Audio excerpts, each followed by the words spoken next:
commitment for make we start on time at 2, and one for make sure say we end on time. So, as usual, we start with the updates across government before I introduce my panelists the way they today. We go help we for can talk about accountability and transparency across government, because we know say part of what the president don't say now that for make we country develop fine one, we always get for make sure say we do everything we can for make accountability and transparency be waiting them call we guiding touch. So now make today we get people from different government agency where government can talk to me about the work that they do across government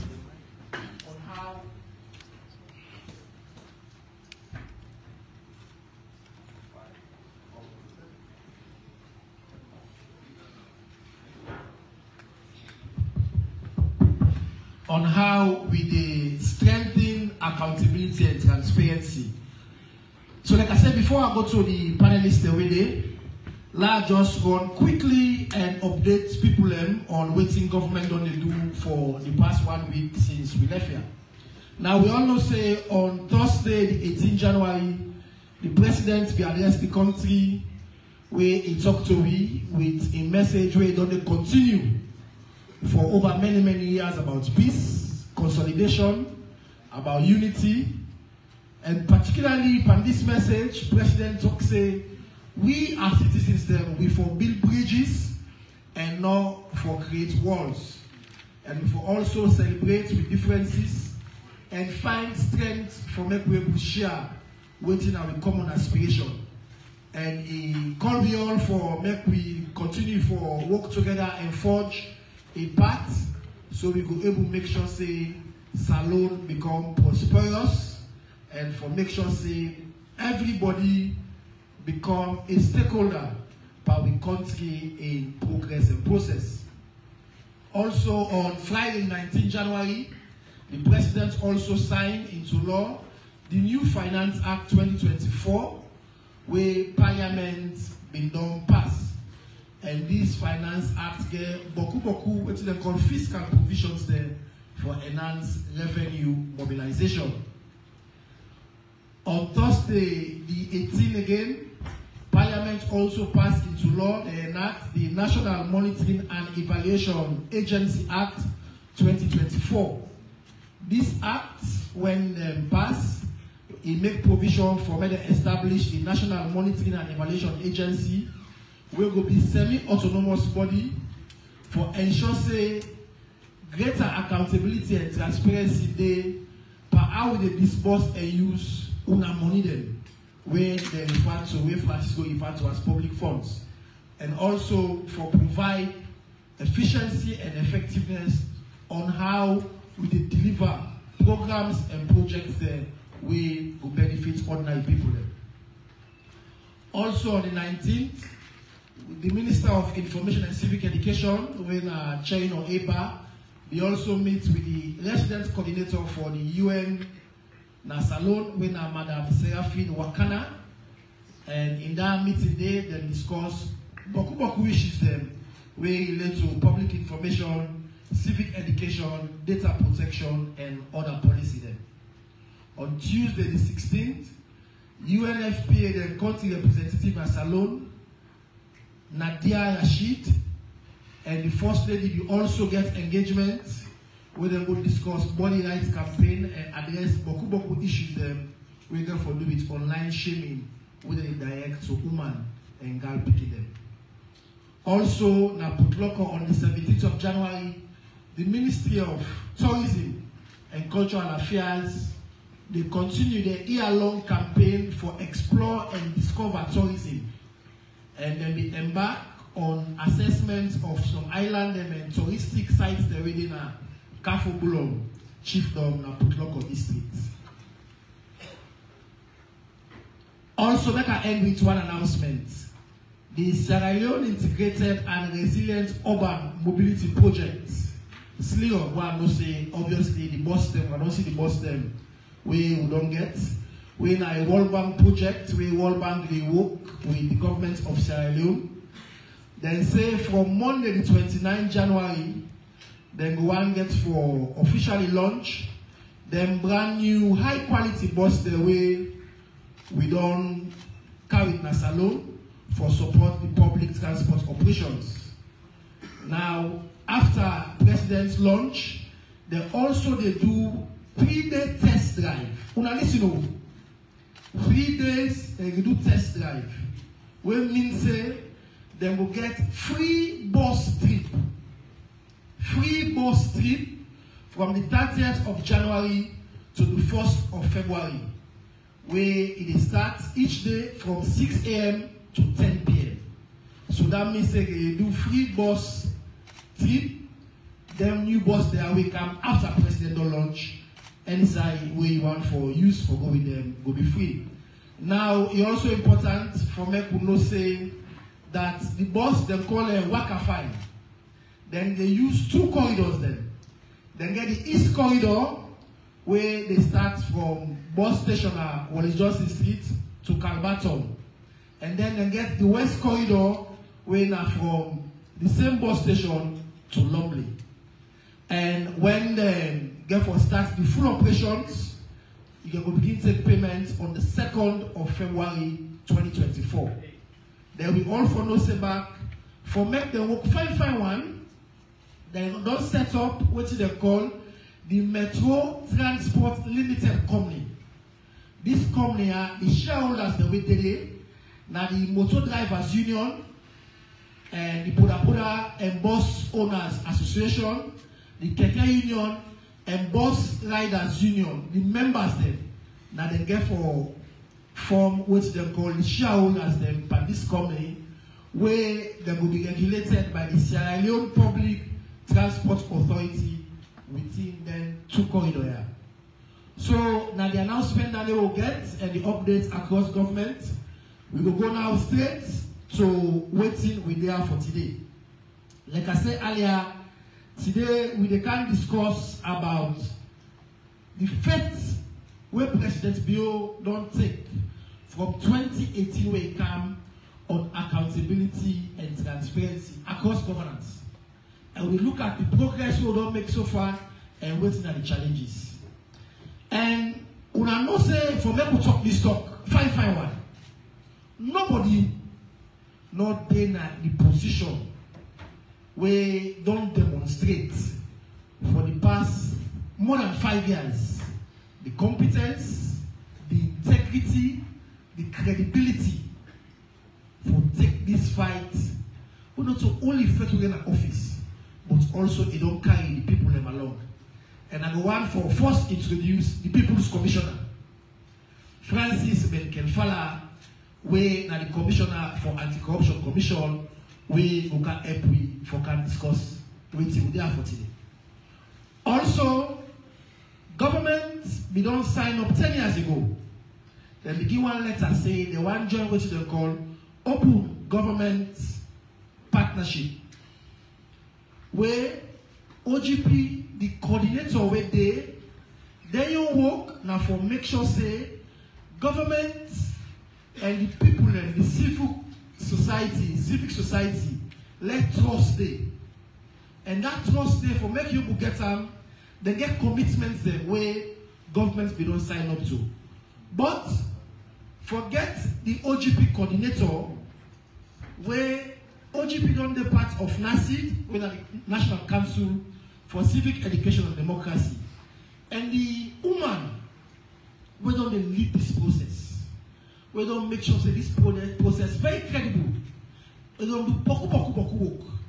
That woman there, na Anna Amida Jimmy, we can talk to it today on what the OGP they about, which are the commitment there, what they do so far. Then we get another possibility between when we border. We also don't do boku work. Now experts, now professional, now possibly very credible in this country. Where don't they team up before financial intelligence units, what they call the FIU. We don't work with banks for make sure say any money we can any money we get for go or the banking system will make sure say it's transparent. Nobody no use that for play. You keep our money business. So now make we discuss this talk today. We also get where they lead these facts for get transparency and accountability and the financial thing the way they happen in the country. And then Mr. David Bobo, we also can talk to him about what thing that they do, where's progress they don't make so far, and also talk about big issues the way they don't deal with and some of the challenges. So, as usual, the panelists then, with the exception of the post we normally we lead panelists or give more time. We can give a lead panelist then Francis 7 minutes for talk general, because I know say if you want to talk about the achievement that we don't make so far. In fact, we're going to give you some press conference there for the next 2 years because they're beaucoup. But then we go on for make you able to tell we for summarize so far what the ACC don't achieve, what you don't they do, and then what you plans them ahead. Because obviously we know say this now a second mandate, like new mandate president don't get. We know say you will also get new vision how you want to take the ACC move forward. And they will come out to Francis, who will come to Anna and David for also talk to me about which one are respective agencies that we do. 5 minutes before open to questions that we don't send to me already. We don't start from online, and then we come to people the way they are today for can listen to me. So Francis, over to you, the People's Commission. All right, thank you very much, Mrs. Sandy, for that introduction. Good afternoon, everybody. Hi, everybody. Good afternoon. I talk to Mr. Sandy, not take very good care of him. Anyway, he's a very good minister, and they are doing well in the Ministry of Information. And as you know, we in our ACC usually can get with you press conference. But like he always say, ACC not they operate in the vacuum, they operate within the framework of the governance architecture of Sierra Leone, even though we're independent by the laws, but they also collaborate. And one of that collaboration we will get now for make sure that we work with the Ministry of Information, because now all part of government business. And we're very happy today for being part of this press conference, for presenting our issues, for listening to our concerns, and for generally, for maybe all hanging together as a country, for no who side the fight against corruption they had. So as Mr. Sandy don't say, generally, if you remember in 2018, when they appointed me as Anti-Corruption Commissioner, one of the promises what I've been saying, now that will not fight corruption in hiding. Because along the way, I've come across a powerful anti-graft boss once in South Africa, Leone Nguka. Some of you don't remember his name. But Nguka was a leader of the Anti-Corruption Commission, or the version of it in South Africa. But Nguka will fight corruption by basically getting people in hiding, and now only when the evidence don't really overwhelming at the time now it come out. What thing happened to Nguka is, because the public not be aware of the work they do, the politicians then, the very corrupt people then, but they raise the sentiments of the public against the work they do before the findings come out. So much so that at the end of the day, Nguka lost his job because the political opponents them overpower, the corrupt people they overpower. So maybe they already learned this lesson from Leone Nguka in South Africa, and as a result of that, we know they fight corruption in hiding. So they could not come out today. Any question I get to ask, but probably before I even ask, me will not tell you what thing ever happen, because we know they fight corruption in hiding in Sierra Leone. And President Leone don't give you that platform They don't give you that mandate. They don't give you that enabling environment for making people do so. And another make we commend what they do for bring the message they have to the people. Even though we get our own press conference tomorrow where we will go in more detail on some of the issues there we have today for clarify. But more generally, the fight against corruption is really built on 4 pillars. The 4 pillars of the fight against corruption: investigation, prosecution, public education, and prevention.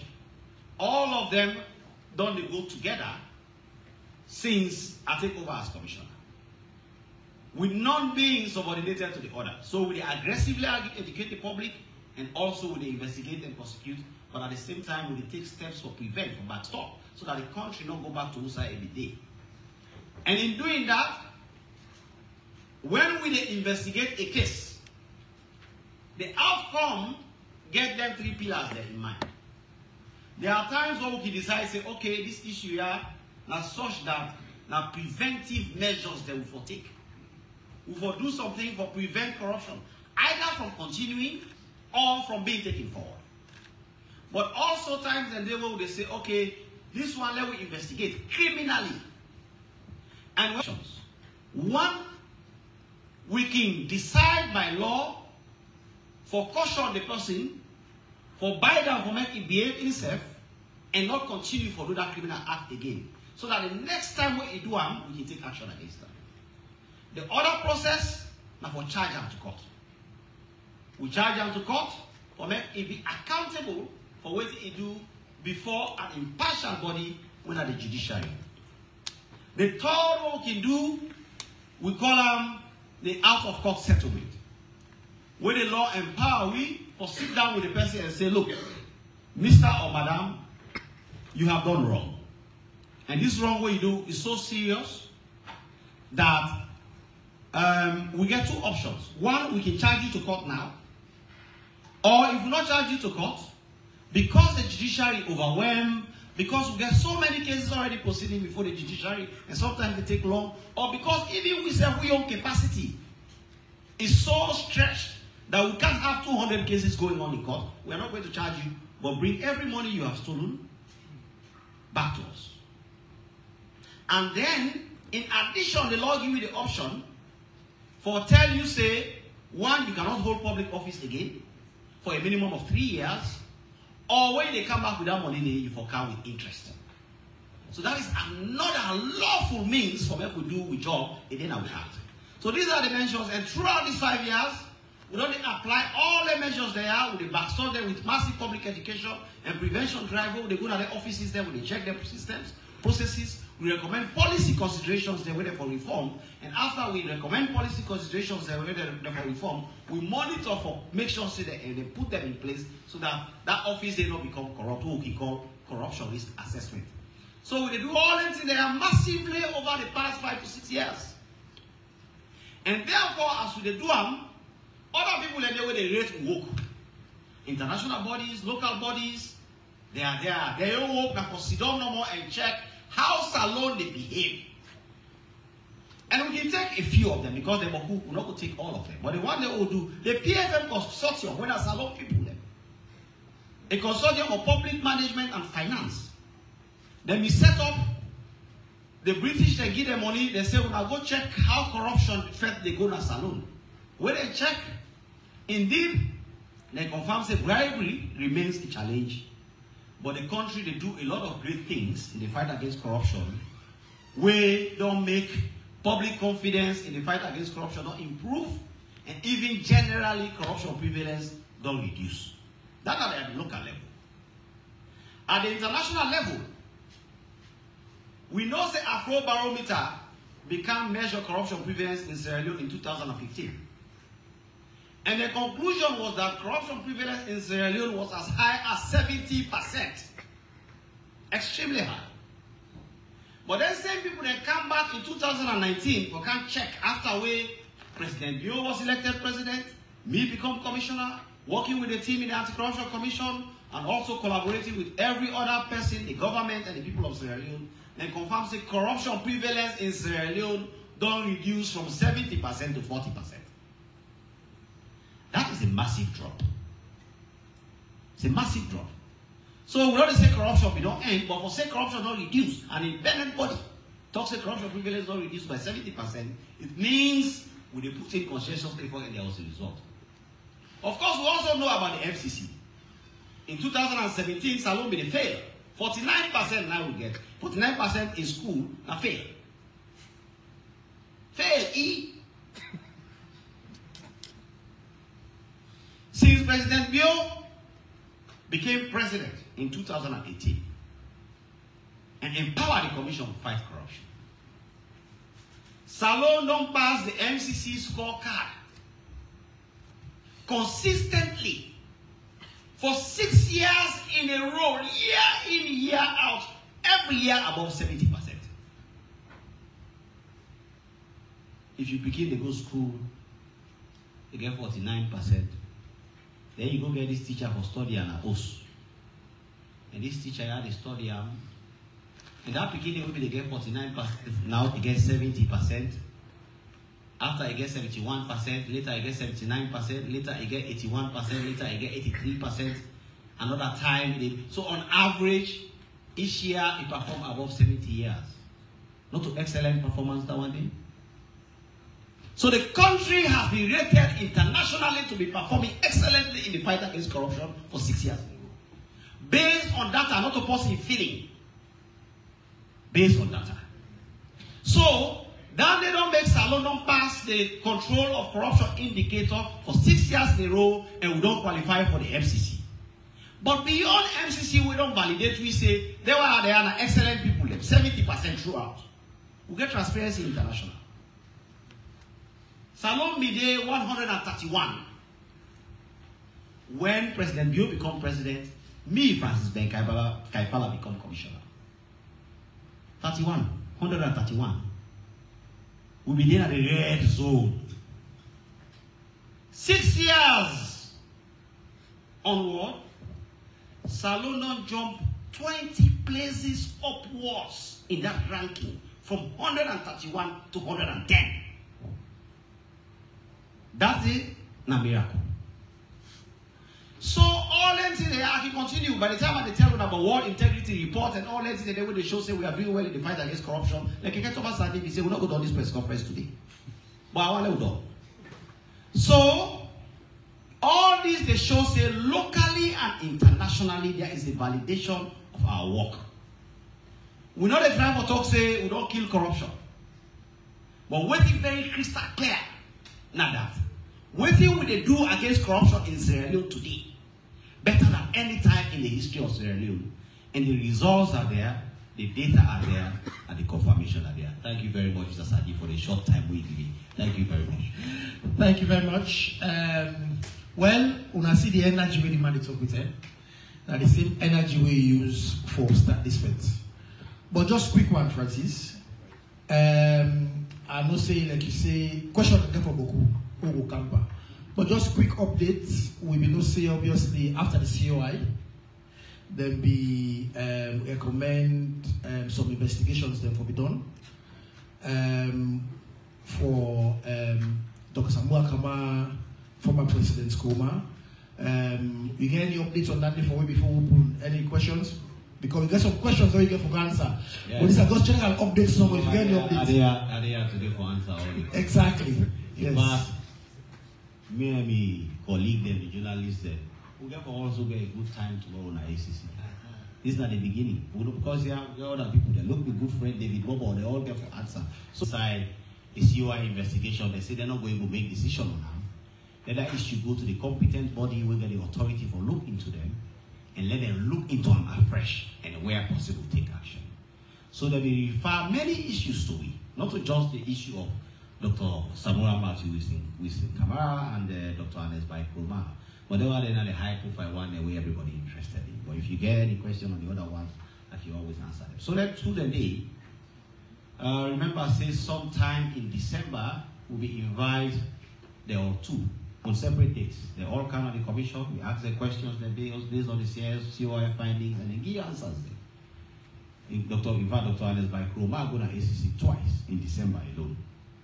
And the same thing for Dr. Samura Matthew Wilson Kamara. So they all don't make statements. We review the statements, then now we try for check in line with the COI findings, what are the next steps we will take, and we will update the public once we take that decision. Thank you. Thank you very much, Francis. So now we go to OGP. Now, people are going for know what's in OGP. Like you small background on OGP, and also I know say they work with boku agencies across for accountability and transparency issues. For also may tell me the commitments them we are the work on now and how far are they. Thank you very much, Mr. Minister. Good afternoon, everybody. Asidoya, I represent the Chairman, National Council for Civic Education and Democracy. Nina Hana Aminajini, the Open Government Partnership Coordinator. When we talk about open government partnership, this is something we countries then they ascribe to. So some years ago, Sierra Leone began to meet the criteria. What's the criteria? We talk about fiscal transparency. Kind of the money business in the country, how governments they make transparent and open to citizens then. We talk about income and assets disclosure. Initially, when we start income and asset disclosure, it be just there for high-profile people then. But thank God, so we, Commissioner, today it don't make us say everybody where they receive money from consolidated funds for ensure say it declare income and assets. So that it don't make we don't go up another notch in the OGP arena. We also talk about citizens' engagement. This is the way we see these governments they do very, very strong. For everything, they make sure say citizens they involved, whether now for take the decision, whether now the projects in the starting, implementation, and also for Leone follow up with questions then. The final one are access to information. When Sierra Leone passes this into an act of parliament, automatically will become qualified. But then when you meet some criteria, it don't mean say because you don't meet the criteria, you don't join, you forget what's them. Before they make progress on them every year. So over 10 years now, Salon they instant this open government partnership. But the open government partnership, it get things the way that they do. One, the first thing what they do, would they make sure say we get this kind of engagement, outside civil society and governments they come, and then form a steering committee. This they comprise equal representation from governments and civil society. Civil society did it for make sure say then bring out the issues then and help governments to identify outside gaps then. Then governments they agree with civil society and then form commitments then. Then their commitments they also now the National Action Plan. Then commitments they also all the around 5 big things the way the OGP they look at. One, now effective management of public resources. Governments they create reforms around them thing they are. 2, you get increased public service delivery. We all don't see a very good news where the minister said which is no, but the bus system. Now an increase, it be already there, but increased public service delivery. We also talk about creating safer communities. This is for make sure say when we talk about access to justice, we talk about waiting they make with community then be safer. And the final one, now an increased public integrity. This they tell you say anybody where they take big office for make sure say it honest and they get integrity. So these are the values of OGP and the reforms they create if they around them 5 grand challenges then they. When we don't get this, we look at them 5 grand challenges then they develop commitments. But again, what's not their commitments there? Their commitments are the 2-way governments they implement. So now that make, as the minister rightly say, we work the cuts across all MDAs, ministries, departments, and agencies then. And they work with them all. But not all the MDAs, and need civil society and the media their voice. Because why are they at today now for telling about what we don't do, who side we don't reach, and waiting there for be on our role after today? Because una don't they part of this process now as I don't and they talk about time. We develop commitments then, and then commitments are geared around reforms then. Reforms now changes them or policy where governments will put together. civil society dey around for advocates around them, and also make sure say people are aware waiting governments they do. So this year, when we developing commitments here, it gets a timeline for implementing. 2 years. OGP say inside 2 years, governments for implementing commitments here. And after you don't implement commitments here, 1 year into implementation, OGP Global, they send an independent researcher, and they can ask questions. And when he asks questions, he foresee the evidence. What's not the evidence? If na acts of parliament, then foresee them. If na policies, then put in place. OGP foresee them documents, then they. If na consultation we say we do, then foresee them reports, and then foresee pictures. All the one and then are evidence-based reporting. And then they put all that in there and put Salon on the map. Now at the independence review mechanism, then they come after 1 year and also at the end. So as you don't do 2 years, you continue again. So at every point in time, a country they implement a national action plan. So we just done with 4th national action plan last year, and we're in the process now for develop a 5th national action plan. But before I come to a 5th national action plan, I need to tell you small but with 4th national action plan. That 4th national action plan, if you get 4 commitments then, we now open parliament. And based on the reforms then and the things the way parliaments do for make sure say they open and engage citizens then. Now you see say parliaments get service charter. If you go to parliament, you see the ramp. The ramp now for people that will get physical disability for move around it. You see say now parliament debates, it always there on air. You see them and you get access to them. And now I should say anyone where they go to parliament, you see say where you reach now the entrance, then they ask you say what's your name, what you can do, who that you cancel, then forget that data. You come out to open parliament, based on all waiting open parliaments do. Now this is West Africa. Sierra Leone, the rates we parliaments as open. The rates are 3rd inside the ranking. We talk about access to justice. We look at reforms around access to justice. We look at putting away inside the justice system, government don't put in place. Inside these past 2 years, we don't achieve them. We also talk about the Extractive Industry Transparency Initiative. We talk about beneficial ownership. We get shell companies there. Other than they BNS shell companies there. All NT and acting the way government they put in place for support the fight against corruption. And the final one, now be open elections. So we get the independence review researcher we come. It can question people around who side we don't reach before we start this snap file. Last year, December, we get to consultations. But before we get to consultations, we know say the government gets in 5 priority areas then. And OGP know they walk away from governments. Now governments, OGP they support. So if you want to succeed in OGP, you know they go do your commitments and stand alone. Now governments they implement. So you walk around waiting at government in 5 priority areas then. So we, as the steering committee, we sit down first and align them 5 priority, the activities where they with them. We align them with the OGP in grand challenges then. And when we don't align them, we come to citizens and say, now they can consult. These are the government in 5 priority, and these are the activities the way government say it they do.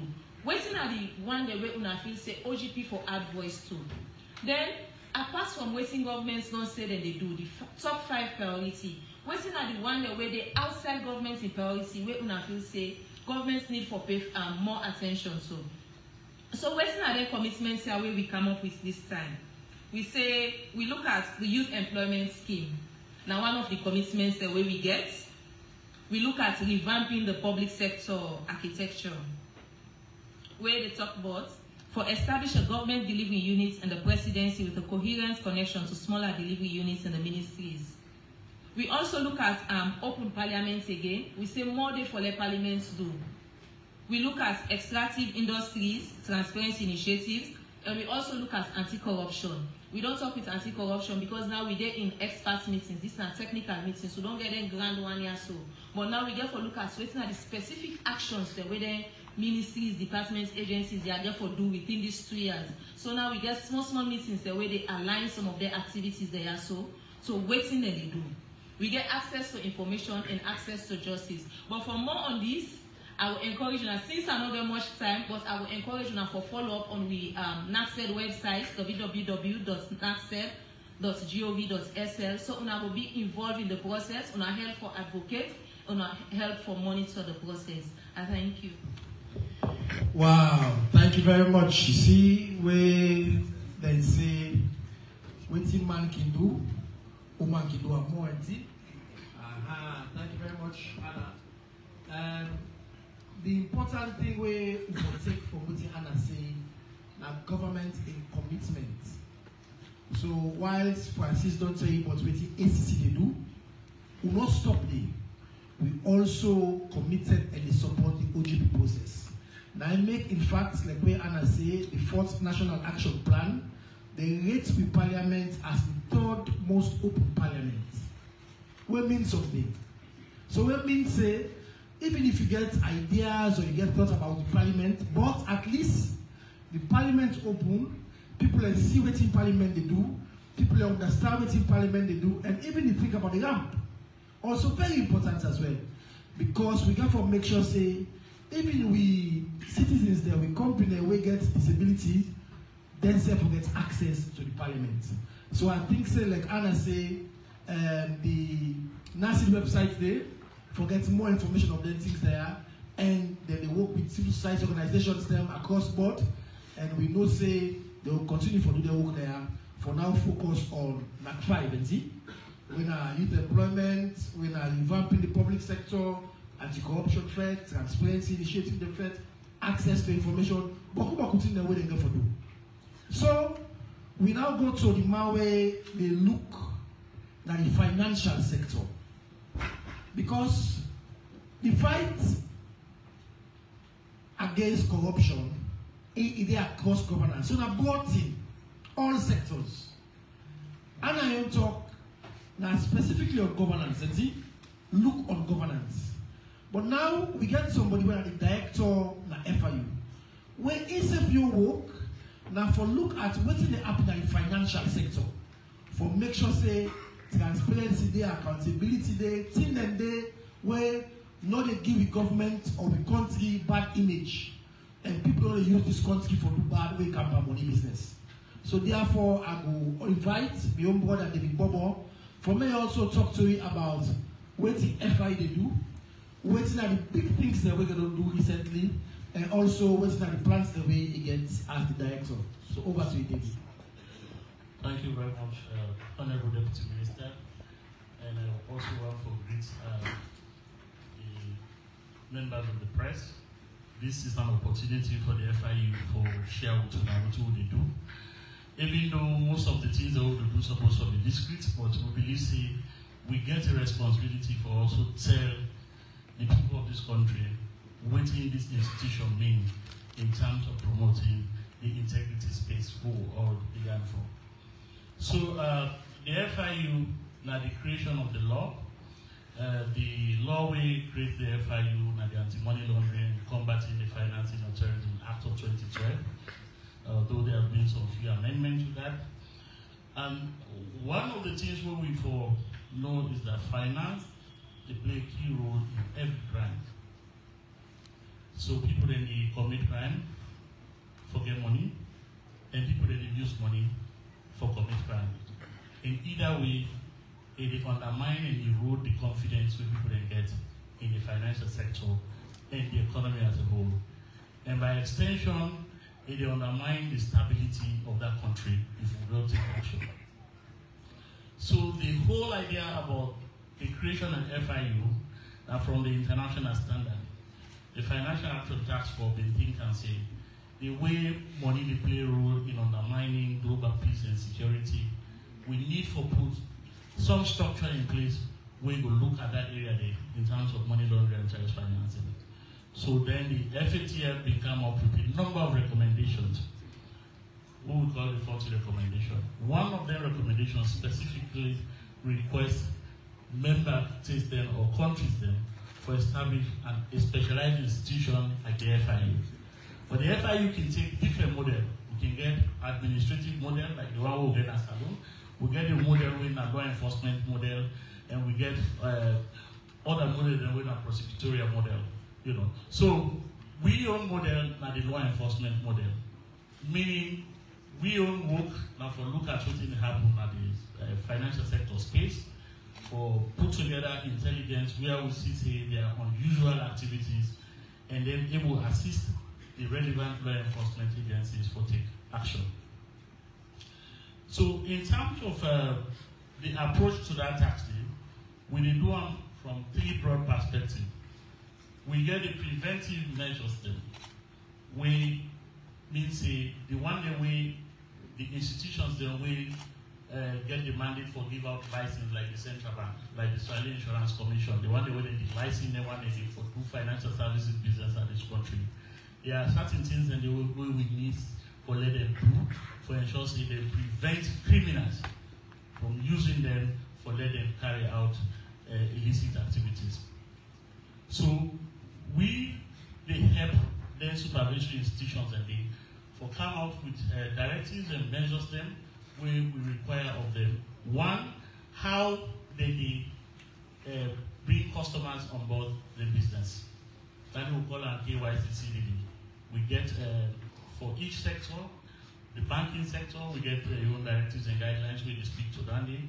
We also they engage in the requirement for money or transactions. Because when you on board the customer, you don't say this person I the work, now this money they get, or now this kind of business they do. If you begin seeing money way no feedback.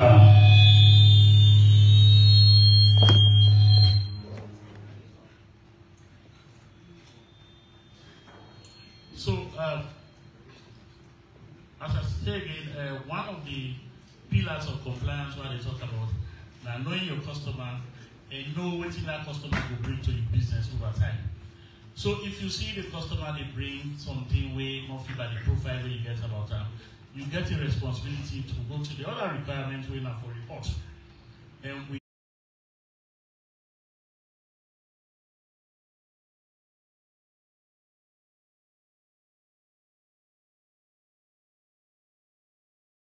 and other institutions that we call reporting entity, they file a report to the FIU. Now we get other sources who we will look for able to see whether in fact that possibly they up to any illicit activity or illegal activity. Then we will determine, based on the kind of thing we'll see from that report, for directly report, either if it's corruption, for example, then we can say, okay, this is something we ACC in your purview this thing for, we send out to ACC. If general crimes, we send out to the police. If transnational organized crime, we get an outfit called the TOKU, with a transnational organized crime unit, we led by the police as well. So that's one way we approach the fight. The other way we actually approach the fight now, also for advice on policies to the committee we charge the responsibility for oversee the AML-CFT regime in the country. And that committee is headed by no less a person than the Minister of Finance. And also other members of that committee are the Attorney General, Minister of Justice, we get the Minister of Internal Affairs, and the Governor of the Central Bank. So we can formulate an advice on policies that will help we carry on this fight, including if need be for them, we amend the laws then. And remember, we subscribe also to the global blueprint where they get how for fact is fair. So the FATF standard also requires you the kind of law where you forget by your country. Because the law requires you for criminalize all the predicate offenses to money laundering. So if we see say weaknesses and then at the law and we they detect say them very weaknesses and then in certain provision of the law will hinder the way we defend money laundering, we can advise for let the committee consider the amendment of that law so that we will strengthen the AML-CFT legal framework. And currently, as we speak, we don't currently in the process for repeal and replace the current legislation with the AML-CFT Act 2012. So the new legislation where now we don't add proliferation financing. Because in recent times, the global standard requirement for also criminalize the one that will provide financing for the development of weapons of mass destruction. So in terms of progress, as I said, we also We provide a lot of support to law enforcement for carry out the fight in terms of enforcement. Over the years, we get reports from the reporting entities, the banks, as I've been saying. This year alone, we will get about 65 reports of suspicious transactions. We now analyze. We get a team of analysts, the way they look at, they analyze, and put together what we call an intelligence report, who can disseminate to law enforcement for take action. We also, even if we not send to the law enforcement, then also get the right for request of we if they investigate any crime. If ACC, for example, they investigate crime, and if they want the FIU for assist them with some intelligence around that, they can request of the FIU say, what do you know about this person? They will also profile that person within the financial sector for help the ACC for carry on an investigation. And we do quite a lot as well for the police. So for this year, for the last year, over 29 requests with the law enforcement agencies they make on the unit. We also get powers. Whilst investigation they go on for disrupt the criminals. Because criminals, they carry on the trade because they want benefit from that illegal activities. So if we know, say, then they investigate this person and the money in at the financial institution or at the banking sector, we get powers for them. We make sure, say, let's tell the bank, say, we're not hold on this money. We're not allow this person for withdrawal. We're not going to stop people for put the money. What that money do? We always be at liberty for put any money in the account. But we also get powers to restrict that account temporarily pending investigation. So over the years, we don't disrupt a lot of activities of criminals through that. We also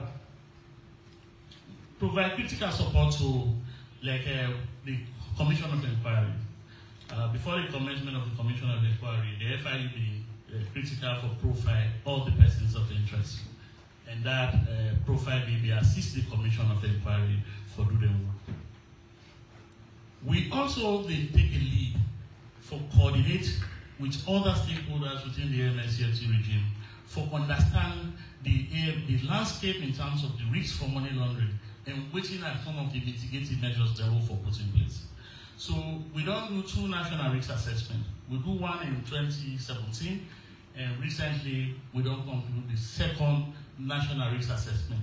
Within that risk assessment, they help policymakers and they want their way and duty bearers within the MSCFT regime, and for no side the weaknesses they need in the system and what they need for do for problem weaknesses in the so that we will get a robust MSCFT regime. We also they do that we call a strategic products where they guide policies for other agencies than the supervisory agencies. The typology and for sure how people they engage in certain crimes. We do one way we call the typology on precious metals and stones. That report gives the reader and they will know whether they engage, how the money they pass. So that report is useful not only to like the enemy, it's useful to also the banks when eventually the gatekeepers when it comes to finances, and it's also useful to they want their way at the within at the control side of the border in terms of smuggling. So these are some of the work they do. We also, I know say a lot of people they go on for say, well, what's going to do about some of the things they already recently. We pay attention to adverse media. Anytime we something we get a whole unit or division within the unit, we look at the media within the happen at the space. And when we see something, when we say a border on we mandate, we they look into them, we they ask the relevant questions to the people that we will say for good answers. The recent one where everybody know, the super advertise, we understand say that they request the public for invest into a scheme where people then go pay for money, the returns on that investment is unbelievable. But this is not the first time we don't deal with anything. We don't go down this road before. We don't deal with Bitcoin, we don't deal with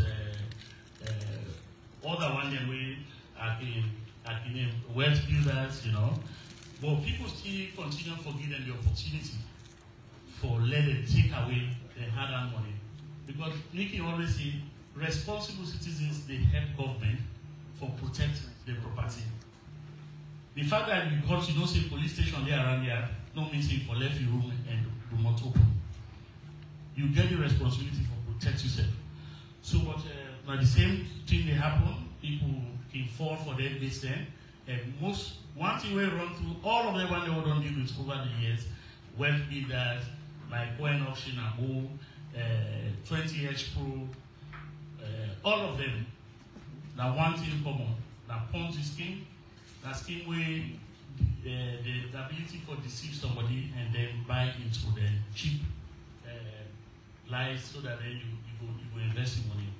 So when we get this win of the operation of super advertising, and we don't see the two mobile money services are involved, we will try to engage them. Already we get a very good relationship with that sector today because we don't roll out with directives and guidelines to them, waiting a need for prevent criminals from abuse that platform day.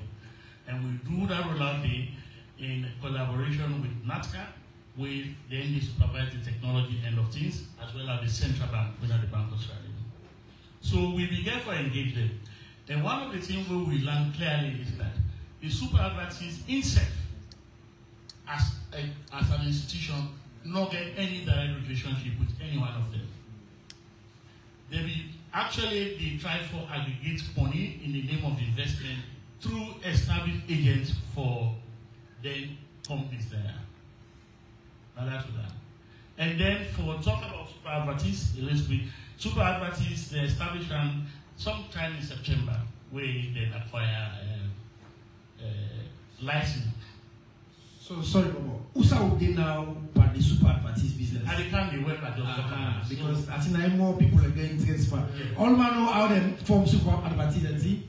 Now Usa they now because you know say people are worried, they're anxious, but Usa they now part super advertising. No, I just want to clarify some misconception before I come to that. Now, super advertising, of course, they register as a company with CAC.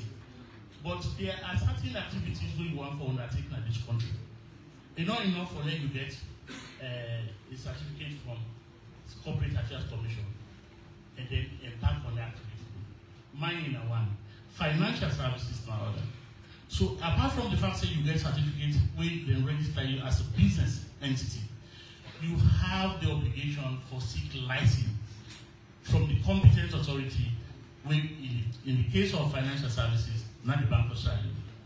In this case, we find it shows say they don't ever even approach Bank of Australia, let alone they get license. So they don't get no business. And when you apply for license, we self FIU, since we did part of that process, because we do vetting or source of funds, we didn't know you for whether it be a which you want to do by the system. In terms of how we now, when we realize that they use some agents, them and through them agents and they aggregate funds, we go after the agents then. And as we speak, 30 of the agents then the company who don't instruct them to more by money, services and they for free.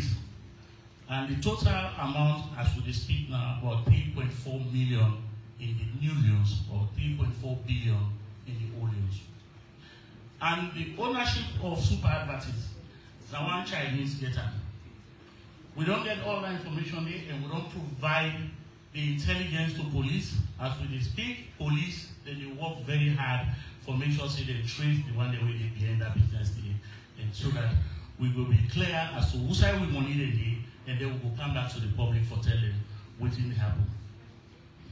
Thank you very much, David. I think I make if I forget young man with competent, with knowledgeable, with know what they talk about.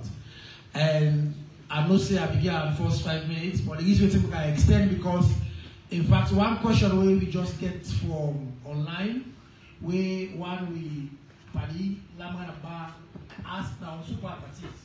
So because you start super advertise, I know say you don't answer that question because you said you want to know what's in the happening with super advertise. So now we go straight to questions, and then we will start with the questions that we already they don't send already when they don't send ahead before we can here. And then all done, we will go to the question that we una get for us because we always want to respect una we don't take the time. Una don't can here for come attend and participate with the participants conference. So for the question then,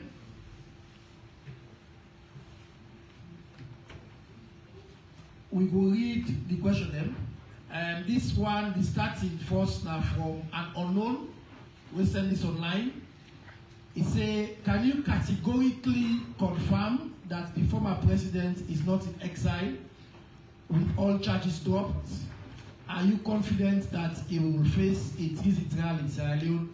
I'll answer that question there. The second one is from Dennis Gamanga from London. He said for FBK, Wayne Francis. Can you tell the nation at what stage ACC have investigated the corruption charges against the former president as recommended by the COI 2 or 3 years ago? I don't say you will want probably for add small thing because you don't start already for answer that day. The third question is from Bendu. Bendu say, why does ACC always prioritize recovery when government officials are involved in corruption? The fourth question is Abdul Karim from Waterloo. He said the 50 new buses that will start operation in February, what prompted the decision to run them in Lumley and Kalbaton? Waterloo should be considered. That is F. I will answer that question there as well. Then the fifth person is from Dr. Sylvia Olaika Blyden. We ask Bok question there. But as we always know, we go read them all and for make sure say whoever I ask, we respond to them as well. Because like we always don't say, we want to make sure say every citizen, regardless of who that you be, let this platform create that form where you go to ask questions and go to answer for you. So we start with Dr. Sigabla's question. He said, how long does HE Madabio and ACC need to enlighten us on these textbook cases of international money laundering and abuse of office by former presidents? One, is Francis Ben Kelfala a patriot? If so, how can he lead an ACC that is refusing to protect Sierra Leone by leaving serious money laundering issues unresolved? Second, if President Madabio government is composed of persons with required levels of patriotism and love for Sierra Leone, why are they exposing us to these dangers? Third, will ACC continue to be part of those holding sword of Damocles over Kuruma and by extension exposing us all to instabilities, losses, killings, and much pains? I think is still connected to the former president. Also, since unilateral decision taken by HEBO to not make Kuruma account for criminal act, should information minister not now tell us content of the hitherto secret deal? I will answer that question because the minister not there. Also, is BO government not reneging on duties by keeping evidence secret, thus creating major national security threats for us, since a concerned Kuruma doesn't know this fate? Also, why is COI and government white paper reticent, apart from their site of Lebanese tycoon Hessam Rad Icon, who got paid to build Kuruma homes from laundry account at UBA? Also, I want Francis Ben Kelfala to update us on the investigation into criminal money laundering that former President Kuruma did while he abused office.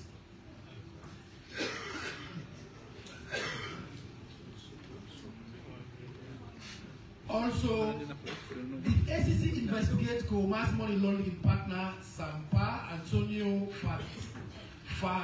Tosonigo Sampo Menizi, activists as of Chinese people and Samo Yu, Wing Jingshong, Sam King, Twin School?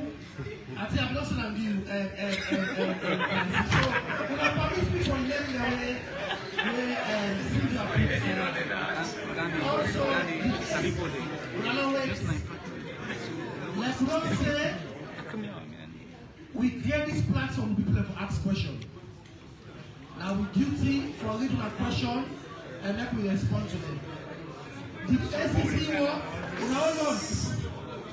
The ACC worked with U.S. Treasury since Coma's money laundering partner was designated on 17/4/2014 as a shadowy financier and banned from U.S. bank system.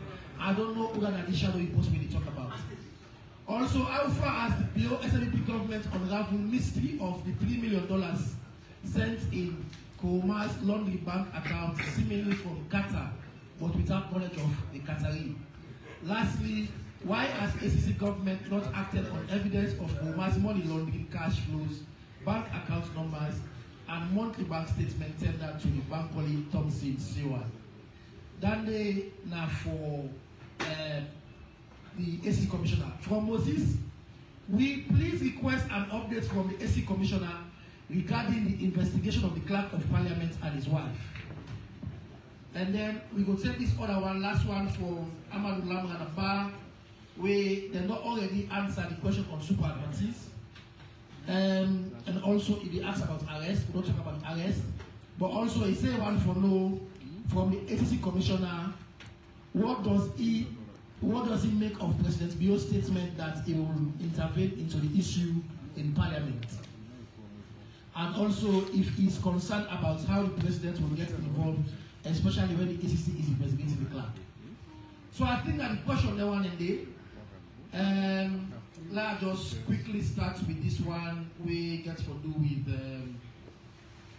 exile, not exile. Now, we know say on the 17th, last week, January, the lawyers them for former President Koma, they go to court, they make application for make them continue the bail, for make them fail in bail condition now on medical grounds. So, as far as we know, as a government, after the 17th, the Wednesday, we immediately call a press conference. Usai, no less a person than the Attorney General of this Republic, answer all questions them regarding the trials that were on the Apple, the treason trials them, the update, but specifically on the case where they did not court on the former president. At no point in time, we talk about exile. So as far as we're concerned about government, Usa now, the court, we don't grant the application, and the former president don't take this order with the court key for do the medical in Nigeria specifically, the court be say, and then on the 6th of March, now the court don't say for make the return adjourn. Now, what if they say that this? We don't say as a government, we make sure say we're transparent and we open on all things where we get for informed people. So therefore, we don't know about any exile. We only know say the matter in a court, and then on the 6th of March, the court don't order say the accused or the applicant, as in that case, we made the application for make itself available and shortest the back day we don't day for make sure say that they take place. We don't comment what will happen on the 6th of March because we not go be hypothetical. Say if this happen or this not happen, we don't go comment on that one day. On the 6th of March, the government lawyers they go to court for make sure say we continue the treason trial. Then somebody also asked question on the before I come to Francis on the issue about the bosses. What to make for they not consider Waterloo. Now we know say initially the bosses the way we be the try for make we get now about 200. Where if that project they be continue, but who side and forget.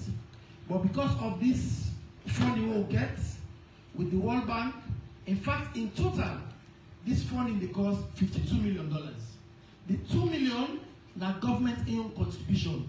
The $50 million are the grants we will get from government. And as I don't read earlier, I don't tell that outside the corridor enough from the east and now the west. But we know say if we get more buses, we could definitely consider people where they as far as the Waterloo corridor and number 2 corridor. Because as a government, we also know say they get challenges with transportation. Now we don't also try for engage private sector people we get money for make themselves see how they're going to support this way transport project. We also know say people they send message on social media for they say each of them bus there they cost $1 million. That is also not true. The project get boku components them. One of the components them now for make them purchase them post there. And because we're not transparent government, I want to listen carefully to the cost where them bust their cost. Now, the project get 6 different components. The first component now for me them procure them bus there. Now under this, each cost of the bus now $119,000 US.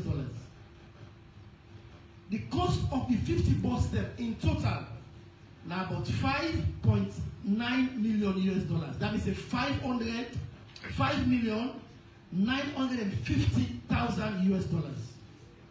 $5,950,000 US. Now for imports and other duties them, where they count the bus and then pay $1,547,000 US. So the total cost of the buses per unit of the bus, the total cost, the imports and the other duties that they pay go up to $7,497,000 US. So when we say now about $7.5 million US the bus cost. So these are the figures then where the bus cost. Because we as a government want to make sure that everything is transparent. But you don't stop there. This project also involve footbridges them where they don't make, they overhead them. We don't say they lumbly to the joy, we don't see them all over, we don't say that they do it by force. They also they don't make bus stops them back. Part of this project back, now from what they do what they call road improvement along the west corridor. So most of them do the road them, they rehabilitate. We also back don't see the street light the way they don't make, the traffic signalization, then traffic light the back we don't do, all the back of this project. Then also, this project, then they construct market and transit points for the transport of the buses, where they already are Lumbly. So if you go to Lumbly, you go to say, this multi-purpose park, where they build, whether for host market and also the transit points for the buses.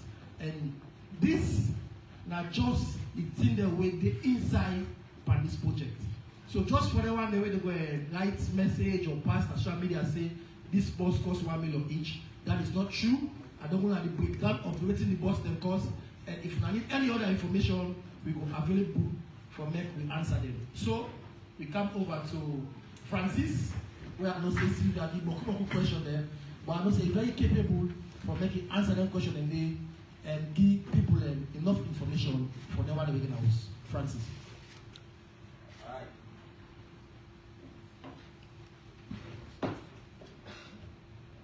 Hello. All right. Thank you very much, Mr. Sandy, for steering this process and also for bringing the questions, starting with the one from the dear brother Gamanga, UK, where they ask the stage at which the COI recommendations in respect of and by Kromadi.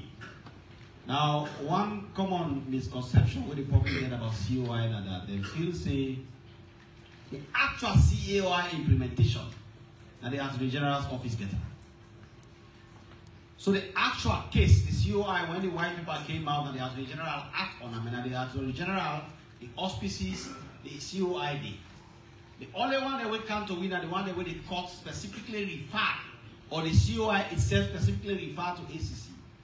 And some of them, now the one that we, Dr. Anes Baik-Romade, and Tabora Matthews Kabaradi, and many other people in the previous government.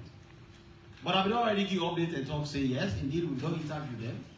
And that interview now they under specific investigative scrutiny or decide which are the next steps. And then next steps then they can include prosecution, it can include recovery, it could include other factors. It can even include we ACC looking into the matter and saying that there is no case there. But at this stage, you don't reach that conclusion on any of them ending the day, and then but when we reach out, we will specifically update the public. So somebody say, why does the ACC always partake in recovery when it comes to government officers? Firstly, that's not true. There are many cases in court. The ACC currently gets 36 cases in court.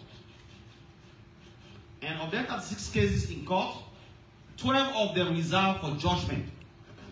And then 12 that they will reserve for judgment and include people them in the current government. So it is not factually correct.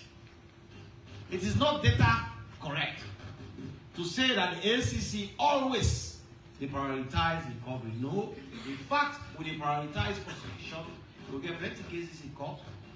The only thing the ACC now like a factory, it's a processing plant. You get a downstream end and you get an upstream end. The downstream end of the ACC processing plant is what happens at the ACC. When are the investigations, reaching conclusion and a decision whether to prosecute or recover. The upstream end of the ACC's processing plant, not entirely they in control. The judiciary is not the ACC. And therefore, when we don't send cases to court, sometimes generally we know say the case can take a while. And because sometimes they can take a while before the judiciary, sometimes they can clog up. And if they clog up and we continue for send cases and continue for send cases, the downstream end who say we mostly get power will become problematic. Because what is the point of sending 600 cases to court and you get only 2 judgments? The entire 2023, we only get 2 judgments from the judiciary. 2. 2 judgments. Imagine me presiding over an ACC for 6 years and we continue to get judgment at the rate of 2 judgments per year. Therefore, because we don't say the judiciary, they're self-constrained, sometimes things don't move fast, sometimes cases can be difficult, they are overburdened by cases, a lot of constraints that they will get. I don't send all kind of letters to the judiciary reminding them to give judgment in our cases, to move with our cases. But sometimes generally they themselves are overburdened. In that case, we can look at certain cases and say, look, let's recover. Let us cut the country's loss. Many cases that if you remember back in 2017, Sierra Leone began a fortune of a very good anti-corruption commissioner once, he charged many cases to court. At trial, most of these cases, there were judgments. They find the people that are guilty. But what did end up happening? All the cases that they crumble on appeal. All of them were overthrown. Hafsa to Kaba, there was the Director General of National Revenue Authority. I can list all of them. They crumbled. The country lost twice. The country lost the money that was involved in those cases that those people may have embezzled. Till today, nobody not get that. The country lost by sending good money after bad money by prosecuting those people. And the country lost everything. None of them were found guilty, particularly on appeal. Therefore, the judiciary don't reform over the years. They don't reform. When Justice Babatunde Edwards was Chief Justice, he was a fantastic person when it comes to anti-corruption cases. He set up the anti-corruption, the special division of the anti-corruption court. He appointed special judges to deal with our cases. He was very, whenever I call out for our cases, he was very willing to take action on them. And then we started getting judgments. We started getting 17 judgments, 18 judgments, 19 judgments. And we ratings went high because in 90% of their cases, then they will be the win. But nobody wins it all. It will be the loss some, which is fair. Because not to persecute to the prosecutor, prosecute to the prosecutor. But then, in the years leading to the election, we can't find out say the judiciary output with the cases were not as we want it to be. And there's a flaw. 36 cases in court, 12 reserved for judgment, some don't be reserved for over 1 year for judgment. It's a problem.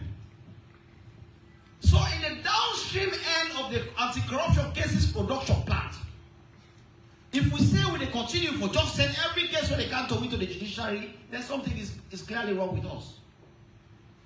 But they are giving power for look at certain cases and say this one let we recover. Let us not go to court because the court they already get too many cases before them, and we are not getting the outcome we want as fast as we can. I can tell you this, and I repeat, I don't talk from I become anti-corruption commissioner, and I stand by him today. The strength of the fight against corruption does not lie in what another person can do. The strength of the fight against corruption lies in what the institution that fights corruption can do. So, if we don't charge many cases to court, and then cases that they go on before the court, and there are over 36 of them, you can go and verify. Also, we get another option for recover. For take money from them. For example, let me give you now an example. This case will start to investigate recently concerning SLRA, where about 4.3 billion was diverted by the finance officer at SLRA, working in conjunction with some people in the Ministry of Finance. Now, the case don't start. All of them were arrested and taken to the commission. The first thing we did was to say, we now will take that money. We don't get problems. We will investigate for charge to court. But before we get big, the first thing we have to do is return all that money. As I sit with you here today, those people have returned to the ACC. The money is locked right now in my office. 4.3 billion euros. It's in my office. Now, since the days of Milty Magai, to Shaka Stevens, to J.S. Momo, to Ahmed Jakaba, when somebody not give 1 billion euros at this country, they bring come back. All now when a journalist there, anybody don't remember a case where somebody has stolen even 1 billion euros and brought it back? In this period, we don't recover over 65 billion euros cash from the corrupt and return out to the country. And that not include what you are getting at the office right now, when are nearly 4.3 billion euros. But yet, we are putting in all this effort, billions of euros recovered. When Salon reached that stage where people that they take money, they bring and come back. We were all here. It's not happening. In 2018, when I was appointed commissioner, I was shocked. The judiciary, the entire recovery for the year by the judiciary was 131 million euros in fines. But in one case, just the Hajakala case, we recovered 3.2 billion euros. One case. By the time the year ended, we recovered over 15 billion euros. As a country, we have to know what our priorities are. And when we do that recovery, we're not trying for talk say the people that not do corruption. And we're not trying for talk say other consequences not for befall them. Some of them will still charge them to court.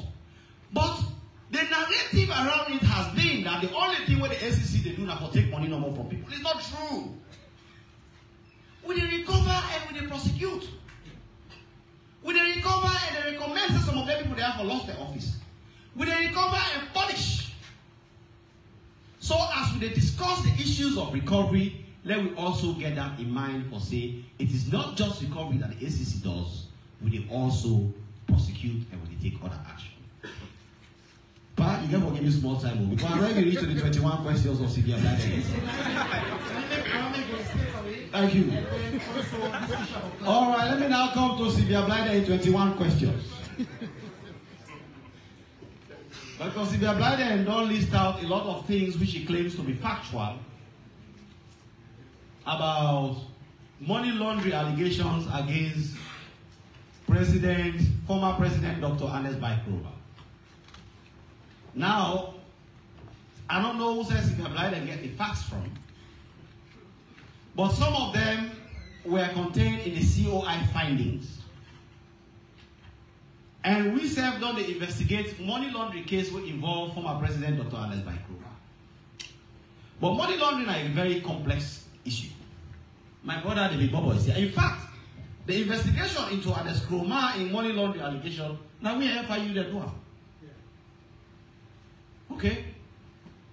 And many of the issues there, we don't uncover them. But that's it, they don't see where they rush back. It's not like if you're blind and sitting down using a keyboard to type things. This is a professional work. International talk say the issues that involve the state of Qatar, some of them involve Malaysia. It don't refer to Chinese swindlers and power. They don't call all kinds of people. These are not things you can just put together and wake up in the morning and charge somebody to come. You have to check everything and be sure. So we don't indeed investigate.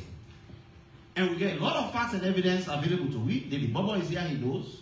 But the only thing at the top now is that when we reach the decision where we are to indict and take the case to court, we inform the public. But at this stage, the investigation is ongoing.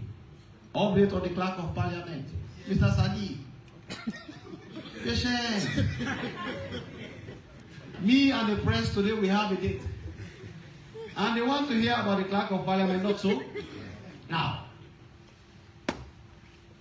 the allegations surrounding Mr. Parantarawali and the wife come to our attention on the 5th of January 2024. Immediately, we invited them to the commission, both husband and wife. We asked them, say, Pa, now true say you recruit your wife now the commission. He said, not to be recruiter. He said, but now true say you open parliament. We say, okay, but now you're not the head of parliament, not so. Administratively, he say yes. So we tell her, say, look, the preliminary evidence we get now shows say there is a clear situation. We not say there is, we say there is evidence of. Now let me say something they will show say, if we look into this one here, small conflict of interest go there. Because you're not clerk of parliament, you get enormous authority in parliament. No law no talk say you cannot recruit your wife. No law no talk say you cannot recruit your brother. But what is the law of Sierra Leone say? If you're in a position where you are capable of exerting influence on that process, you dey express that in writing. You dey write and talk to the Cabinet Anti-Corruption Commissioner at the right and say, I, Francis Benkaifala, Madam XYZ is my wife. And because she is my wife and she has applied for a job at ACC, I am disclosing that she is my wife and I am removing myself from the process. And as long as I have removed myself from the process, if the people who are to determine whether she is qualified and capable of working in parliament so decide, I have no business here.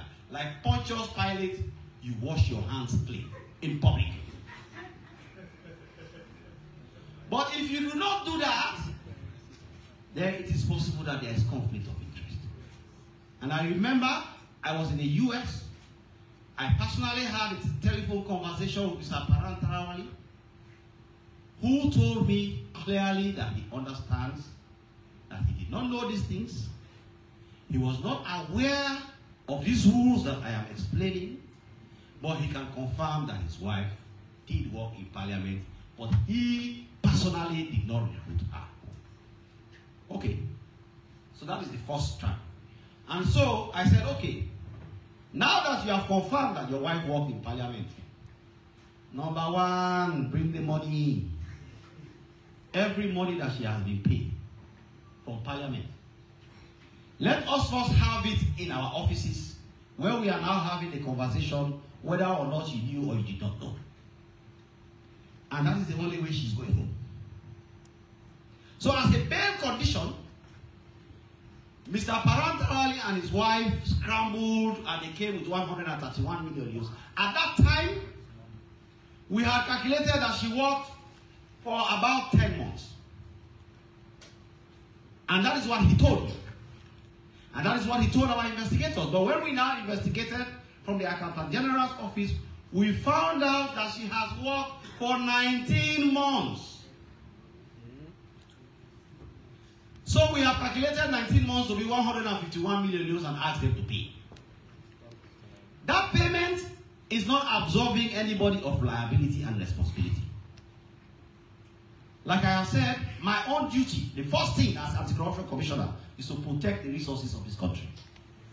I get the money, I put it down, and we'll continue now the conversation as to what is going to happen to you. So if you say you did not know, you were not aware, you did not recruit, in fact she was recruited by a gentleman called Cham, we have taken a statement from Mr. Cham yesterday. We have spoken to other finance people. We've spoken to the Accountant General's office. So we have not reached a conclusion. Nobody has said anything about the outcome of that case from the ACC perspective. What has happened is the public has been playing it, presenting it that the ACC has said parenterally has done nothing. In fact, some people, I read an article yesterday from Andrew Kiley. I have a lot of respect for Andrew Kiley. But that article is very intellectually dishonest. Because he's trying to say, because parenterally recruited his wife, corruption is now everywhere in Sierra Leone, there's impunity everywhere. Nothing can be more untrue than that. In fact, if you are saying that about a person who is already under investigation, what does accountability mean? The man is already being investigated by the commission, and you are saying that there is impunity everywhere. How can Andrew Kiley write that? It was not a very honest position by an intellectual.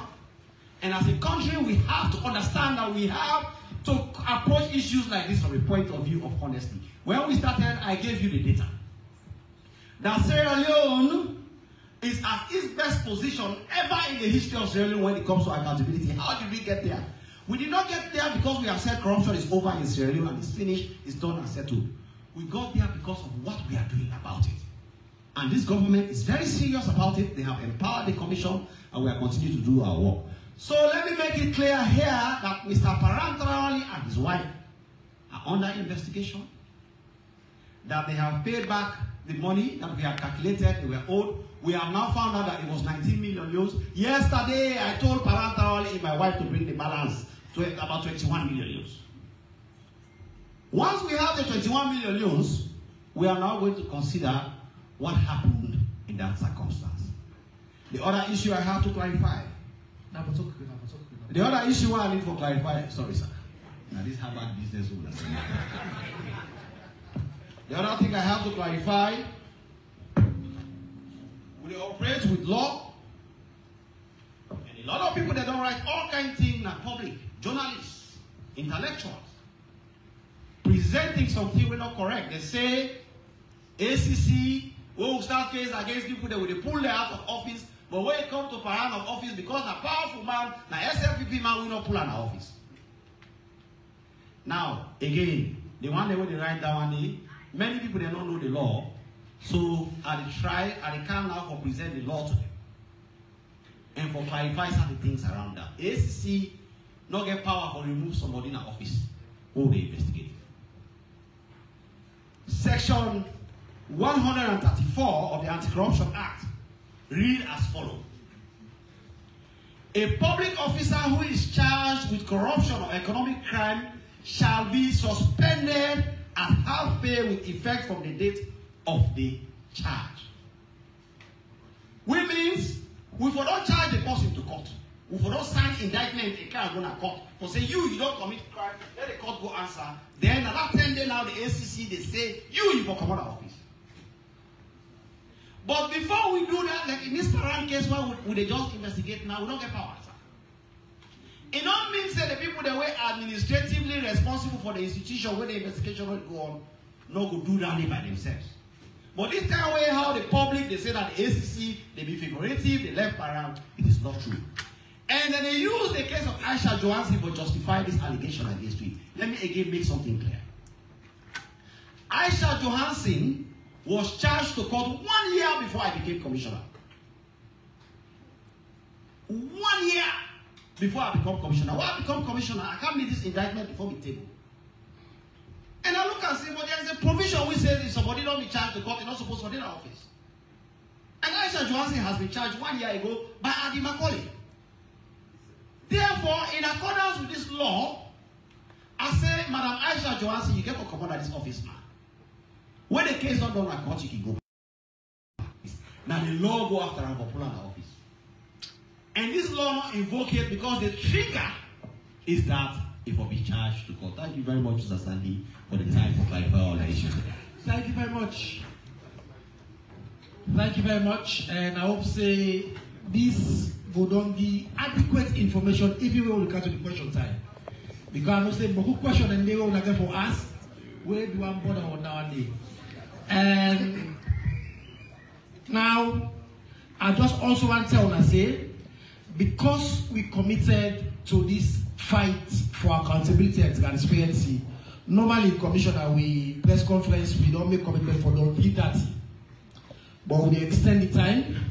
So we'll give them one we go inside, we don't come, we don't left all side the day for come, for make sure say they ask question.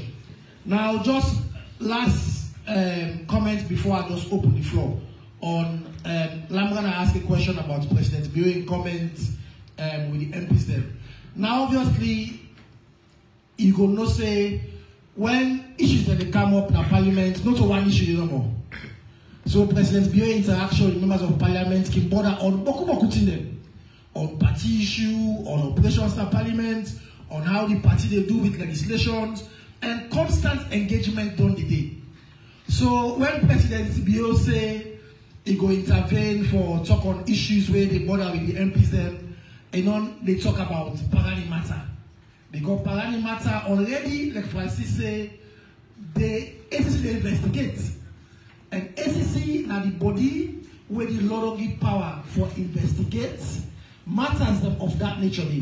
So just for clarity, when President Bio talk to the MPs them, where they engage them, it not be actually talk about Parani matter say go intervene on that one. There are many issues the way the MPs them don't raise with the leader of the party when they represent the parliament, where I know say it will therefore talk to them at leadership level or also at MPs level as well. So now, we can open for questions. So, question time. If Commissioner don't answer a question, but this the expose, what will be the secondary school, they speak LMS, so they say expose. Waiting the Commissioner don't do so. If you don't answer a question, do you have a big and big? No, ask again. Ask different question, yeah? Okay. So we start from the front, the woman with the glasses, and then your resident man, Mr. Kama, and then the lady, Seth, and then the other man with the white, and then the yellow. So they start with them 5 here. So they start with the woman with the glasses. Yeah. We all know the ground rules, and one question, we don't want no commentary, we don't want no introduction, yeah? Okay, carry on. You name and your question. Iris Barbara Epicredo. So from the last ACC press conference we attended, the commissioner is saying maritime administration among the institutions very notorious for corruption. In these instances, what needs to be done? Meaning, if lessons are not taught, you will continue for the job. You think it's something right that needs to be done. So for avoid you because in every auditor general report, maritime administration may be found for corruption. So what are you going to do to prevent such? Thank you. All right, thank you. Epic Radio Maritime. Yes. Okay, let's start from the Maui red and yellow. So they come up, yes. Yeah, my name is Augustine, but a report for Heritage newspaper. Heritage? Yeah, Heritage. I asked a question about Paranda. So when we do it that, we so you can push the mic on you want because to blow you. Okay, how to scope Paranda in Mama we do that was position only. So if people want to know they ask for that. Okay, whose position is the owner parliament? Yeah. Alright. Okay, yes. The next man will hear you. Yes, as an bishop of times. Mr. Commissioner, 6 years down the line, we want to get data. We want to know how many convictions the commission don't get in court and how many discharge. Alright, so conviction and discharge. Yes. Hassan, eh? Yes, sir. Alright. Godfrey Kamalas, IAG. Mr. Commissioner, sir, ASP Joseph Kapua was allegedly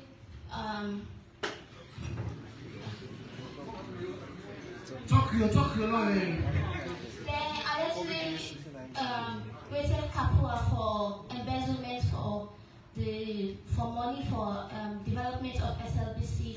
So is there any investigation about that? Alright, so Mr. Kamar, you are the last man for the set. Mohammed Kamara, the watch and Zakaria is Mr. Bobo. The word intelligence, financial intelligence needs, to me, it means to say, we have to be proactive for information before the acts. May not be reported at the Commission of Inquiry. And I can't find out for say, and even we get documents that say, hundreds of millions of dollars that have been put in this country just like the colleague, so we apply in talk, it go. That's it, you don't be in our office.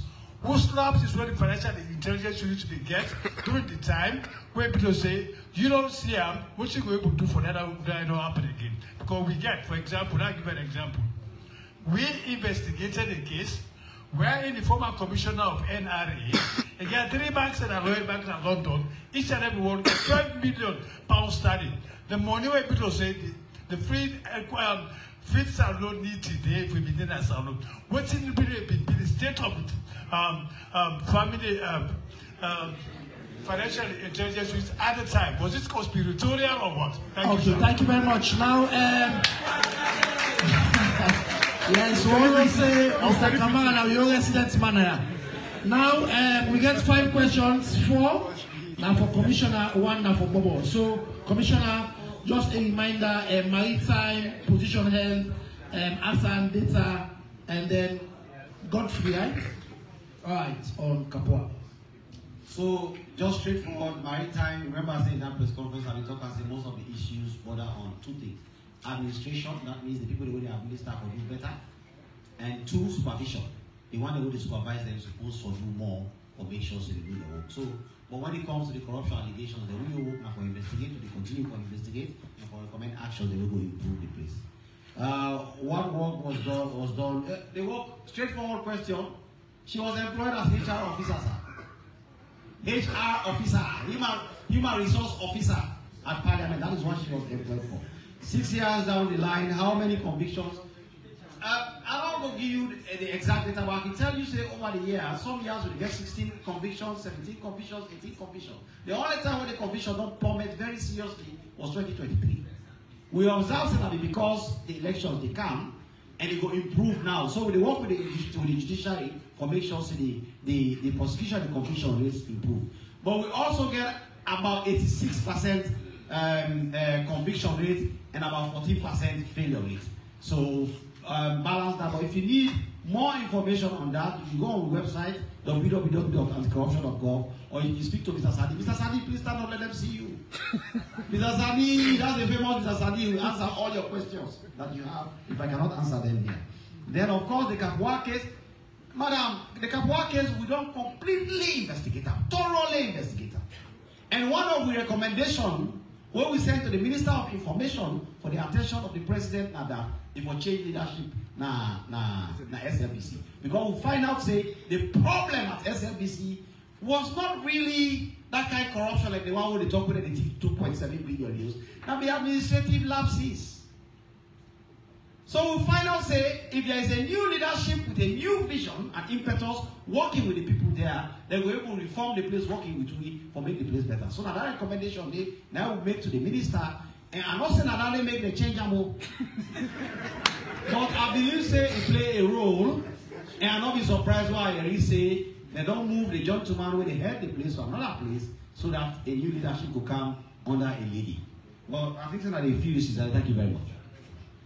Bobo, just before you answer, person also, Usman Osfield be asked about, just if you have information, if they ask the new bank switch system with a launch, how will they able help for monitor commercial banks and retail banks? So I don't know if you have information. In addition to what they ask about lapses now, FIU for Mr. Kamara. All right.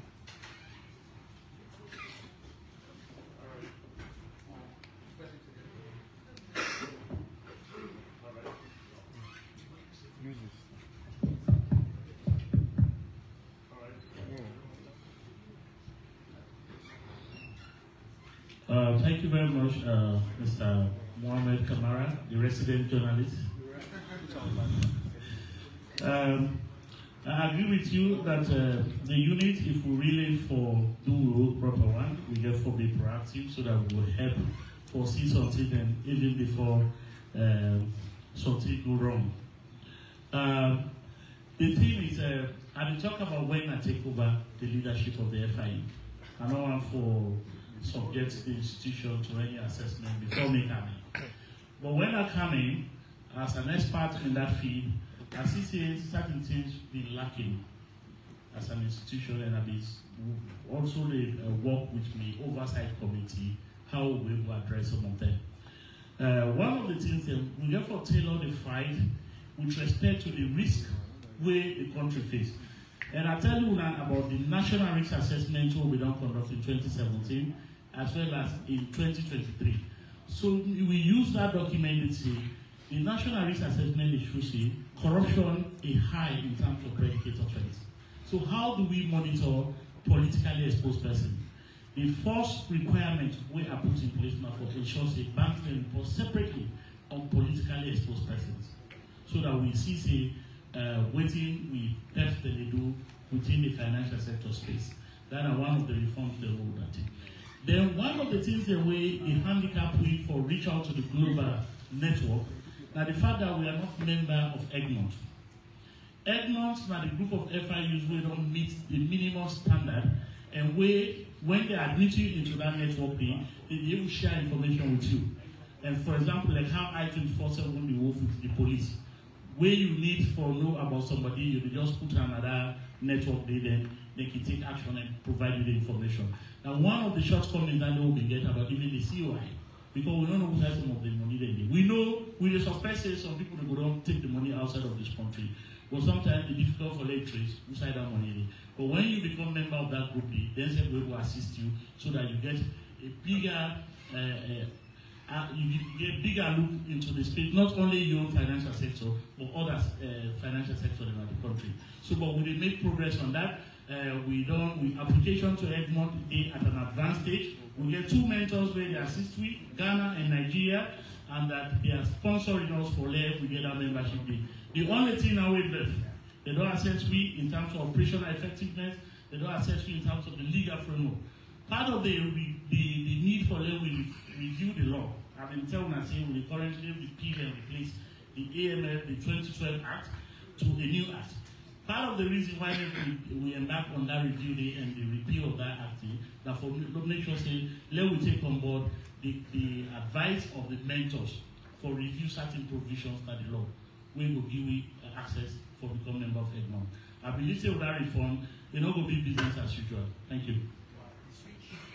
Okay, so the switch development, indeed, we currently they also discuss with the Bank of Australia and with the support of the World Bank for let us get a space for able the look what thing that happen at the switch.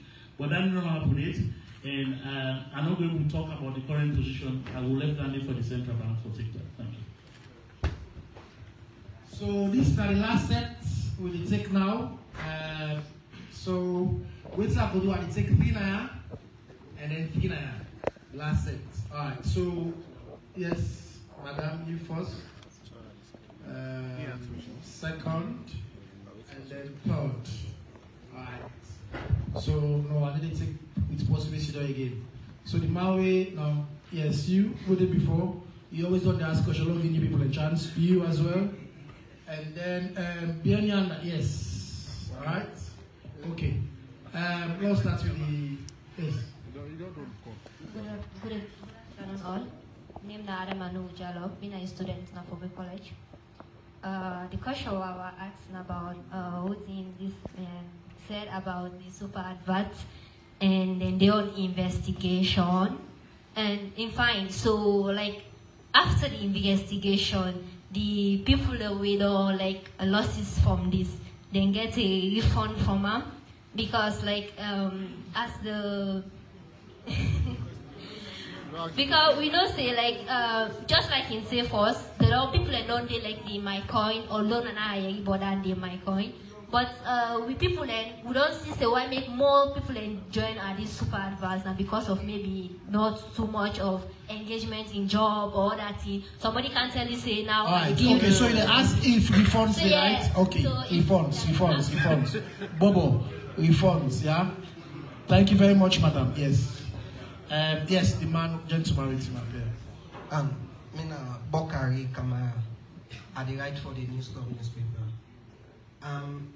this now for the ACC. And I want to know the cases that we can go to court. Waiting government can lost, waiting case then they can court, and how long will the duration they can take, waiting are they lost to government. Then, Mr. Minister. No. Please, One question. Please, no. Not a question, now just concern. Okay. For we did inside this wall, you did tell me say we for ask one question. Somebody they outside they ask 21 question. Okay. One. All right. I will answer that. I will answer that. Yes. My name is Bodan Kamara. I write for New Citizen newspaper. My question is for Madam Jenny. So basically, when you talk about the fourth national action plan, I see the issue of open election. I know if it's flip off, but you're not delving into that. So I go only give waiting on an assessment for the 2023 election. Don't Mr. Bobo. No. One. Yes. One question.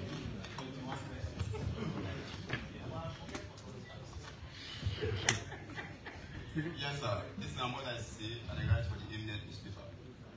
This question goes to the commissioner, sir. Yeah. In 2018, the commission will promise the people of San Jose the money they recover and the use and for the diagnostic center. But of course, almost 6 years down the line, we don't see anything. So one waiting and wait for the money they recover.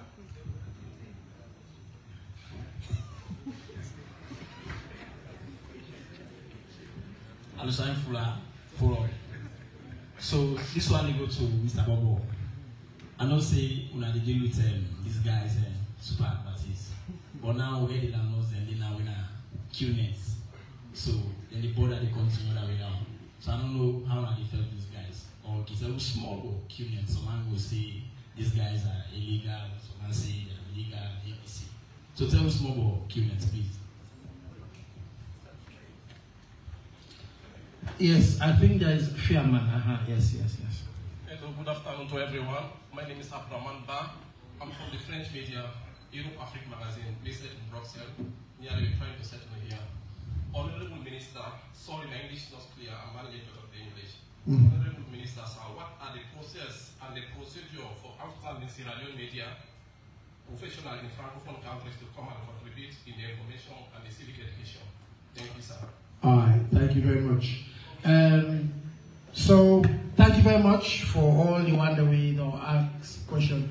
Now, before Commissioner Kaisa, on the issue about the questioning, we all know say when we can put the flyers them out, we get codes they already put. We give people a preference where they ask questions from outside for more than one. We've always done that. Dr. Blyden, not to a specific case. Okay? Now the advantage and the origin, I'm going to put the QR code. So if you ask question online or before we Kaiser, you can always ask more than one. We can read, in fact, we can read all the questions the way you ask for many respond. But once you desire, the rule will always don't abide by now one question because you desire for people playing other chance them for ask other question. Now we'll start with Hannah. Somebody asks question on OGP, and then we also get question from Super Advertise too, and then Francis also we get question for you on the ACC front for Bokari and few other and the cases as well. So, Anna. Thank you for that question. I mean, feel semi presentation so good that I not get no question. I just a smile. I say everybody understand the presentation well. Anyway, when I say we get commitments, then commitments are at the topic. Then you get action points then where the MDAs they implement.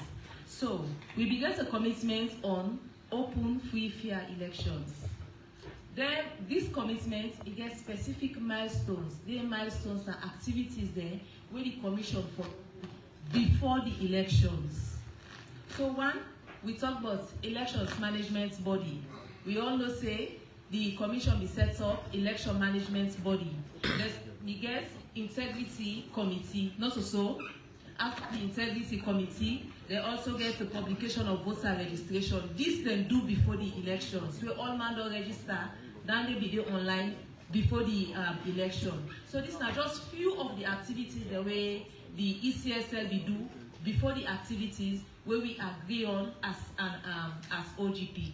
And I should say this time the last thing I will say before the minister take the mic now, I just want to tell you and say, based on what they do, this OGP then gets the global steering committee, and it open now for civil society then for apply for being member of that OGP global steering committee. So for Salon, we don't get one the civil society.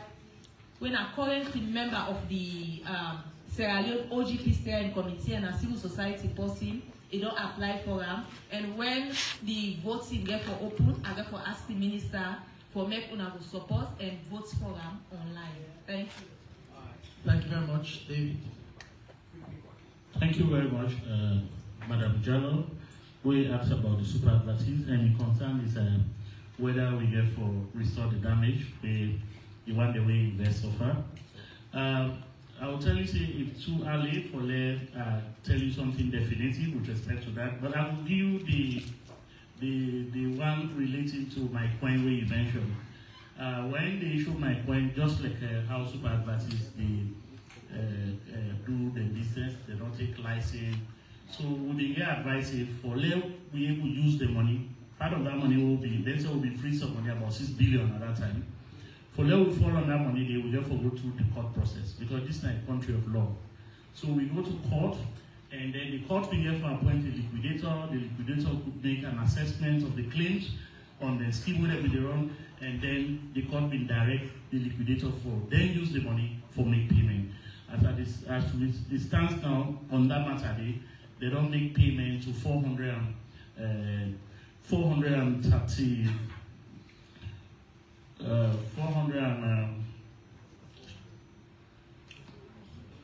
Apologies for the break. Over 400 years, but I think I heard the figures. 424 of verified claimants. Yeah. So probably this time will follow the same pattern. This is a country of law. We're not going to just take that money, go down freeze with Afri money and orange money and say, oh, the people will pay. We need to know whether they get legitimate claim on the scheme, and then the court will now direct to say, we'll now go ahead and pay the people here. So now, so it can work out. So it can take time. But my advice to people then is that, do you want as journalists, let me educate to people then. We don't go down this road before. For so many other schemes that don't carry the fool with people that take the money. Let me educate them. Let people ask the hard questions. You can do this business. Which institution give license for doing? As I say, for other business, if you want to sell their common provision, you can just go register as a business, then you go open your business. But for financial service, mine is strategic sectors and they for let you begin operating, you therefore require a license and somebody therefore monitor you for that company. So let we also pass that information. The other one, the QNet, yes. So quick one on QNet. QNet, when we don't we work on that more than 2 years ago. And we don't pass the information to the police and transnational organized crime they work on that, and the position was that we for actually even ban QNet for operating in this country. Because just like super advertises, they don't get license for undertake financial services. But then the few people they say they can do anything for them at this point. They will take the overseas, they get business where they will come, they get online marketing, all of them in there. So let we help for educate the people then. That cheap way that they lost their hard-earned money, they're not good, and it's a responsibility for the world. Yeah? Thank you. Francis, 2 minutes. Yes. Bokari, they asked the cases where they go to court with the cost to government. On average, every case will be charged to court. That are the simple one, not the complex one. Every case will be charged to court. They cost this government an average of 45 million euros. And that includes the payment to the pay prosecutors then, the cost of investigation, and the cost of prosecution. 45 million euros. Somebody else, they asked, for 2018, they say we will build a diagnosis center. Yes, indeed. We give ACC recover, we give money to government, and the president they make promise that they will build a diagnostic facility. and know say there was some work going on at Kerry Town. So I don't know whether the status of that, because really that you know they in we own control now. We own control only they at the stage of recovery and handing over to government, and now the executive they take control of that. So if you get further questions on that, you can kindly ask Mr. Keketoba Sadi. We'll do the update. Thank you very much. Thank you very much. I think we will get updates on the diagnostic center from the Ministry of Health, where I will say now they will lead that process. Now, so we end this press conference. I want to tell you all thank you, because I know say we almost don't do 2 hours today. We have extra 30 minutes.